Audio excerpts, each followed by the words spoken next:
It's Meet the Writers for the Barnes & Noble Studio on BN.com. I'm Steve Bertrand. When you think of the war on terror, do you think of a global war fought by men, or maybe a heavenly war, a cosmic war fought on behalf of God?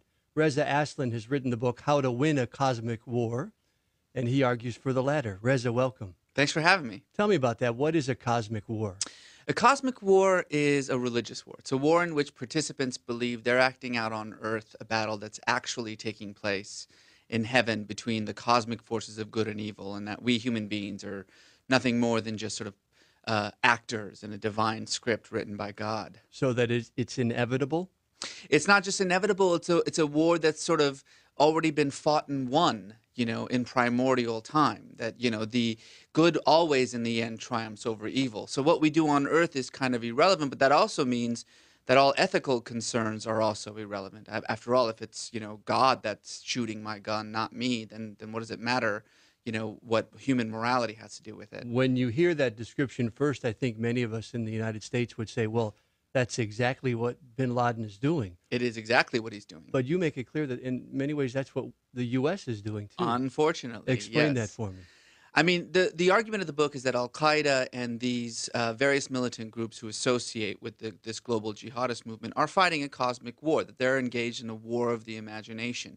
Their goals, their agendas can't be achieved in any real or measurable terms. They truly do believe they're engaged in this cosmic battle between the forces of good and evil for the future of civilization.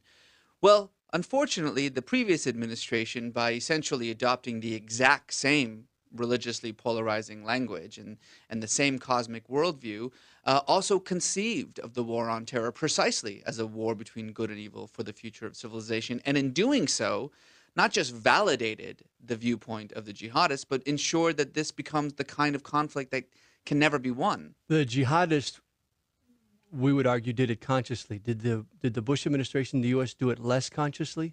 No, the Bush administration did it consciously. This is something that I think a lot of people have a problem with, because they just think that the president was maybe ignorant or just plain stupid. But he's not. He is a true believer. He truly believed in the words, the very deep sort of evangelizing spirit that he infused into his foreign policy.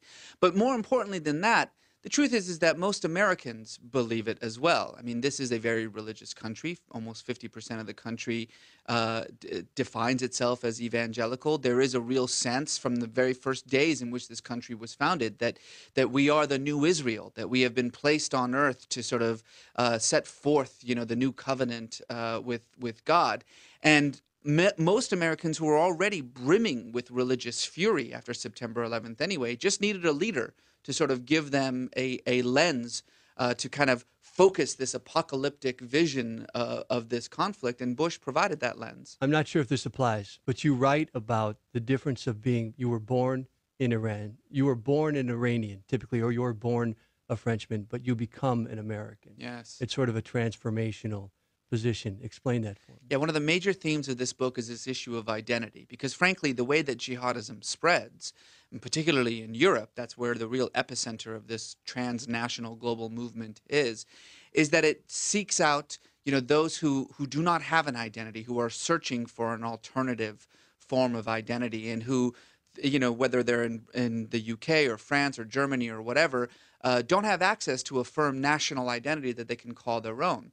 And that's part of the reason why jihadism just doesn't work in the United States, is because we have such a strong, firm sense of national identity.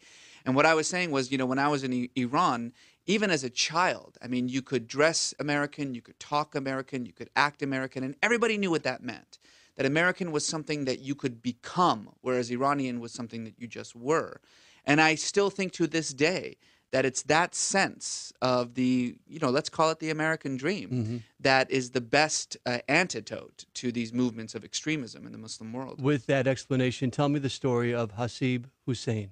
Hasib Hussein was the youngest of the 7/7 bombers, the London bombers who in 2005 blew up themselves and a number of their citizens on the London Underground and bus system.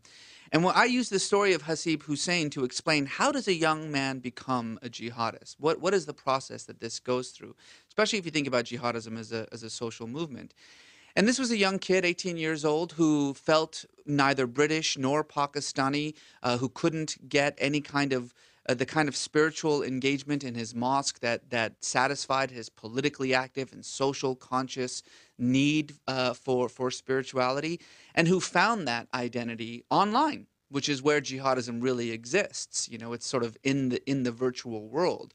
And through a very intense relationship with the ringleader of that group, Muhammad Sadiq Khan, ultimately absorbed this romantic ideal. And it's romanticism that fuels these kids, that he could transform the world, that he could become sort of the hero of the oppressed with just a few pounds of explosives and a will fortified by the divine. Is there a similarity to that, to the becoming of that, to the becoming of an American? Absolutely.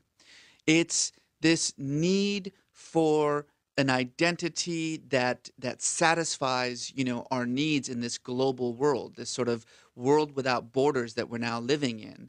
And unlike in large parts of the world, the American national identity, we may have different ideas about what that means, but it's this ever malleable thing that can sort of absorb itself into every culture and ethnicity and identity. And the same is true of jihadism. It's like a glove that you put on that allows you to sort of make sense of your sense of self in an indeterminate world. After September 11th, many of us here in the States said, well, if we would address their grievances, if we would address the Palestinian situation, the globalization, the commercialization, that we would take away their reason for this cosmic war. But you say that's not true. Well, it's true in one sense and not true in another. You see, the jihadists, the leaders of this movement, you know, the bin Ladens and the Zawahiris and all of these sort of ideologues, the militants with the guns, their grievances are just symbolic grievances. They're not issues to be addressed or policies to be enacted. They're just sort of abstract symbols to rally around. None of the 19 hijackers, you know, who brought down those twin towers believed that doing so would bring peace to Palestine or would result from, you know, result in the removal of American troops from the Middle East. They didn't care about those things. But the truth is that for the hundreds of millions of young Muslims around the world who watch those towers fall, these are legitimate grievances. And the reason that we have to address these grievances is not because it'll make bin Laden go home. Nothing will make him go home. He's fighting a cosmic war. He has no earthly agenda. The reason we need to address these grievances is that it will take away the reason for jihadism's existence. In other words, it'll take away its bite, its purpose, its appeal, because we will co-opt those issues that fuel this cosmic impulse. How do you win a cosmic war? Well, you win a cosmic war by not fighting one. And is that what Barack Obama is doing or not doing? He is, in fact. I mean, it's just the beginning. He's got a long way to go. But in the simple act of changing the very rhetoric of this war, by stop using the word war on terror, which has been so deeply infused with this cosmic sense of warfare, that really makes a difference. We have to strip these conflicts of their religious connotations and focus on the material matters that are at stake. Otherwise, they'll never end, because cosmic wars are eternal wars. As we close, you have also written or are working on a biography of Jesus. That's right. How, a rabble-rouser. A real rabble-rouser. How would he fit in? Could you apply jihadism to him? No, because Jesus didn't have a global agenda. And this is sort of one of the issues that I'm excited to kind of explore some more. Jesus was a religious nationalist. He was a political revolutionary. He wanted to bring down the social order and replace it with a new order. And my argument is that the New Testament writers who wrote their stories about Jesus 40, 50 years after he died, the first Gospel of Mark was written, after the destruction of Jerusalem, after the war against Rome had resulted in the expulsion of all Jews from Israel, and after a sense of real sort of pacifism had settled upon Judaism, the story of Jesus was written. And that was the first time the story of Jesus was written. And in a sense, they sort of defanged Jesus. They took away, you know, the sort of revolutionary spirit within his message. And I'm going to put that message back. Well, we look forward to it. Reza Aslan, nice to talk to you. Thank you. It's Meet the Writers for the Barnes & Noble Studio on BN.com. I'm Steve Bertrand.